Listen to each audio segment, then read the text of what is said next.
नमस्कार दोस्तों, GK Arjun sir के चैनल पे आपका एक बार फिर स्वागत है। बीपीएससी शिक्षक भर्ती TGT plus PGT history practice set 21 में। तो चलिए वीडियो प्रारंभ करते हैं। वीडियो प्रारंभ करने से पहले आपसे एक छोटी सी रिक्वेस्ट है, अभी तक आप हमारे चैनल पर नए हैं तो प्लीज इस चैनल को सब्सक्राइब करें।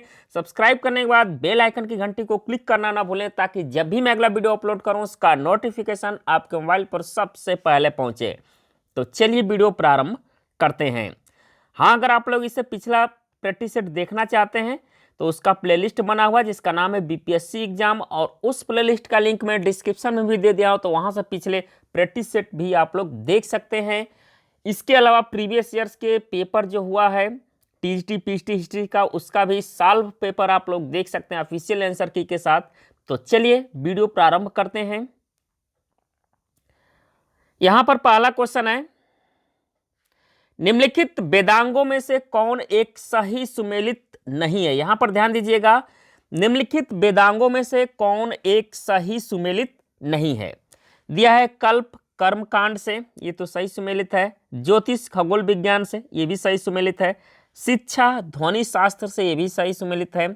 निरुक्त व्याकरण, ये सही सुमेलित नहीं, तो इसका आंसर हो जाएगा डी। क्वेश्चन नंबर 2 पर आते हैं। दूसरा नंबर देखिएगा, निम्नलिखित में से कौन सी बातें उत्तर वैदिक काल की लक्षण है।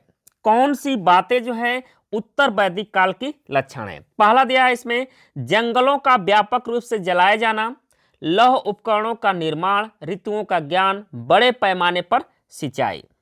तो उत्तर वैदिक काल की लक्षण या उत्तर वैदिक काल की विशेषता है इसमें। तो देखिए पहला है ये जंगलों का व्यापक रूप से जलाया जाना, लौह उपकरणों का निर्माण, ये भी सही है। ऋतुओं का ज्ञान, ये भी सही है। बड़े पैमाने पर सिंचाई, ये इसका प्रयोग नहीं होता था अभी। तो इसमें 1 2 3 जो ऑप्शन है ए वाला, वो आपका आंसर सही होगा। क्वेश्चन नंबर 4 पर आते हैं। 3 नंबर क्वेश्चन है, ऋग्वेद में लोग इंद्र का निम्नलिखित प्रयोजन से आह्वान करते थे। किस प्रयोजन से आह्वान करते थे, ये पूछा जा रहा है इसमें।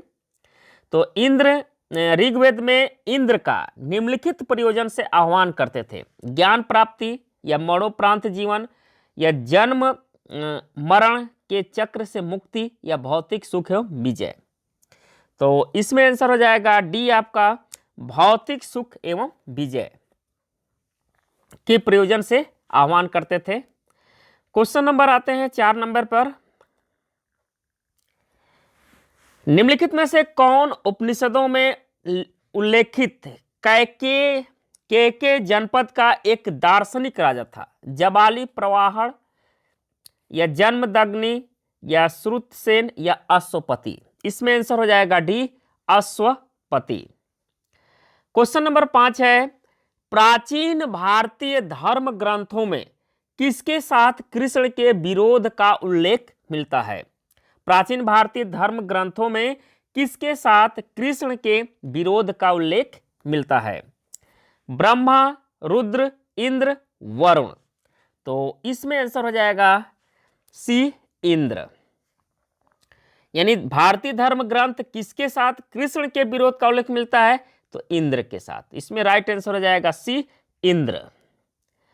क्वेश्चन नंबर 6 पर आते हैं, ब्रह्मा एवं आत्मा की अभिन्नता के विषय में उदालक अरुणी तथा उनके पुत्र श्वेत केतु के बीच विख्यात संवाद किस उपनिषद में है। दिया है श्वेताश्वत, छंदोग्य, मुंडक, या मांडुक्य। तो इसमें आंसर हो जाएगा बी, छंदोग्य उपनिषद में। क्वेश्चन नंबर 7 पर आते हैं। 7वां नंबर देखिएगा, नील लोहित जो उत्तर वैदिक ग्रंथों में उल्लेखित एक प्रकार का मृद भांड है, किससे अभिन्न माना जा सकता है।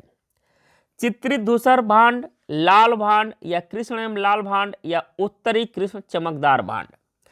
तो यहां पूछ रहा है कि वैदिक ग्रंथों में उल्लेखित एक प्रकार का मृद भांड है, किससे अभिन्न माना जा सकता है।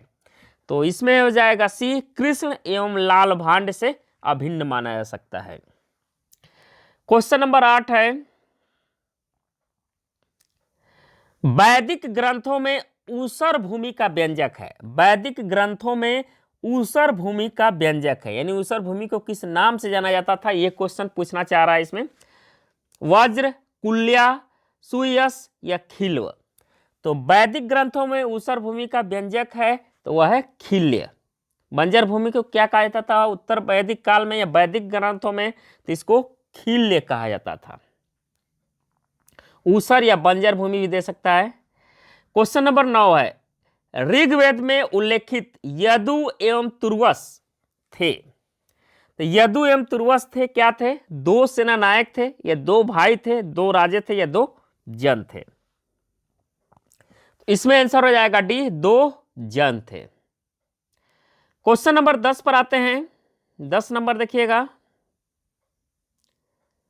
10वां नंबर है, ऋग्वेद में अन्य व्रत, ऋग्वेद में अन्य व्रत शब्द किसके संदर्भ में प्रयुक्त हुआ है? दस्यु, मलेच्छ या यदु। इसमें आंसर हो जाएगा बी, दस्यु के संदर्भ में। क्वेश्चन नंबर 11 है, मैं कवि हूं, मेरा पिता विशज है और मेरी माता अन्न पिसती है। यह अवतरण कहाँ मिलता है? ऋग्वेद में मिलता है, यजुर्वेद में मिलता है, या धम्मपद में, या मृच्छ कटिकम में। इसमें आंसर हो जाएगा ए, ऋग्वेद में। कहां पर मिलता है यह अवतरण? ऋग्वेद में मिलता है। क्वेश्चन नंबर आते हैं 12 नंबर क्वेश्चन देखिएगा, यहां पर दिया है ऋग्वैदिक देवता इंद्र के विषय में क्या सही नहीं है? ऋग्वैदिक देवता इंद्र के विषय में क्या सही नहीं है? उसे भोज एवं सोमरस पान प्रिय थे, वह पुरों को नष्ट करने वाला था, सर्वाधिक सुक्त उसे ही संबोधित है, वह ऋतु का धारक था। तो कौन इसमें सही नहीं है? ध्यान दीजिएगा, कौन सही नहीं है? इसका आंसर हो जाएगा डी, वह ऋतु का धारक था। ये सही नहीं है, तो डी इसका राइट आंसर होगा इसमें। क्वेश्चन नंबर 13 पर आते हैं। 13 नंबर देखिएगा, पूर्व वैदिक काल में कोई नियमित भूमि कर नहीं था, क्योंकि पूर्व वैदिक काल, इसको ऋग्वैदिक काल के नाम से भी जाना जाता है, तो याद रखिएगा ऋग्वैदिक काल में पूछ रहा है ये। तो पूर्व वैदिक काल में कोई नियमित भूमि कर नहीं था, क्योंकि क्यों नहीं था, इसका क्या कारण था? यहां पर ऑप्शन देखिए दिया है, लोग एक स्थान पर अस्थायी रूप से बसे, अस्थायी रूप से नहीं बसे थे, सरकार का व्यय अल्प था, राजा को भूमि कर देने के आदि नहीं थे, लोग भूमि कर देने के आदि नहीं थे। तो इसमें आंसर हो जाएगा ए वाला ऑप्शन आपका सही है कि लोग एक स्थान पर अस्थायी रूप से नहीं बसे थे, इसलिए कोई भूमि कर निश्चित नहीं था। क्वेश्चन नंबर 14 पर आते हैं, ऋग्वेद में संपत्ति का मुख्य रूप है, या मुख्य रूप क्या था या है, क्या था ही, इसको मुख्य रूप क्या था?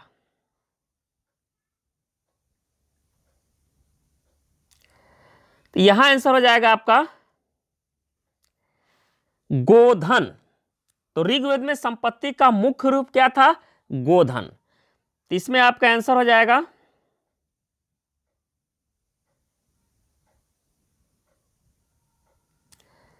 गोधन।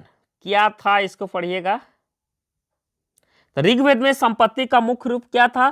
तो गोधन। गोधन मतलब गाय, गाय का धन। क्वेश्चन नंबर आते हैं 15 नंबर देखिएगा, 15 नंबर यहां पर है, पुरुष सूक्त के संबंध में निम्नलिखित में से कौन सा एक गलत है? कौन सा इसमें एक गलत है? दिया है यह ऋग्वेद के 7वें मंडल में आया है, तो ये पहले ही गलत है, यानी इसका आंसर ए सही हो जाएगा। ये ऋग्वेद के 10वें मंडल में, यहां पर दिया है 7वें मंडल, तो ये गलत है। इसके अलावा बी वाला ऑप्शन आपका सही है, इसमें ब्राह्मण आदि पुरुष के मुख से निवृत्ति होने का उल्लेख है, सही है। यह श्रेणी बद्धता के उदय को प्रकट करता है, यह भी सही है। यह उस समय उद्यत होती है हुई संरचना, सामाजिक संरचना का धार्मिक अनुमोदन करता है, यह भी सही है। यानी ऋग्वेद के 7वें मंडल वाला ये गलत है, 10वें मंडल में उल्लेख मिलता है, इसका याद रखिएगा।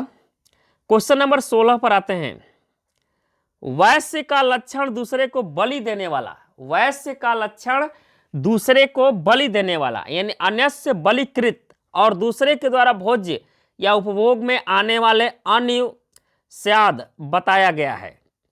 किसमें बताया गया है? वाजस्नेयी संहिता में, ऐत्रेयी ब्राह्मण में, अथर्ववेद में या शतपथ ब्राह्मण में। इसका जो राइट आंसर हो जाएगा वह है डी, शतपथ ब्राह्मण में। क्वेश्चन नंबर आते हैं 17 नंबर, देखिएगा, निम्नलिखित में से कौन सा एक ऋग्वेद में स्त्रियों के विषय में सही नहीं है?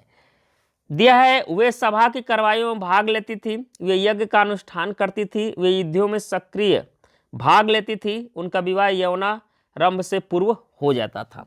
कौन इसमें सही नहीं है? तो इसका आंसर सी हो जाएगा, वे युद्धों में सक्रिय भाग लेती थी, ये सही नहीं है।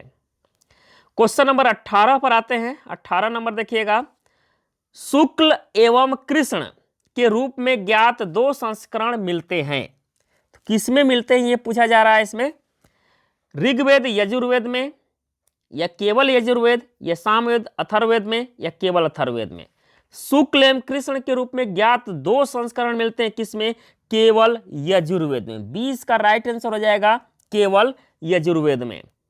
क्वेश्चन नंबर 19 है, आर्य भारत में आए, आर्य भारत में आए शरणार्थी के रूप में, अप्रवासी के रूप में, आक्रमणकारी के रूप में या व्यापारी के रूप में। आर्य भारत में किस रूप में आए थे? इसका आंसर हो जाएगा बी, अप्रवासी के रूप में। क्वेश्चन नंबर 20 पर आते हैं।